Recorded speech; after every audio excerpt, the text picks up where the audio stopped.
Puta, punong-puno ng ano eh, oh. Bus tsaka ano yan? Delivery truck yung ano eh, motorcycle lane eh. Nasa motorcycle, ayun, bumusina na si kuya. Businan mo kuya. Walay talaga. Eh baka naman pag lumabas ako dito, hulihin naman ako. Matsyempuhan ako. Minsan may bantay dyan sa may ano na yan oh, ilalim ng flyover. Mahuli naman ako. Hindi ako naman ang ano. Ako naman ang kawawa, di ba? Pag tumabi naman ako sa linya, pag tumabi naman ako sa mga bus, baka ako din naman ang kawawa kasi baka mahagip ako niyan no.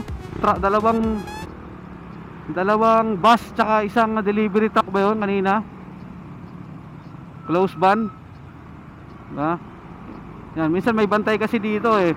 Baka mamaya matsyempuhan ka na nasa labas ka, parahin ka. Diba? Yun lang yung inaano natin, iniisip natin. Ngayon minsan kasi ang sitwasyon dito sa Commonwealth pag medyo mabigat talaga ang traffic.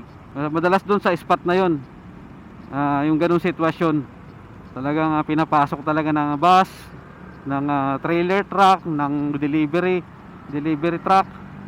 Ngayon ay ano pa lang alas 6:49 ng umaga, Tuesday morning dito sa exclusive motorcycle lane ng Commonwealth. Ngayon August 2023.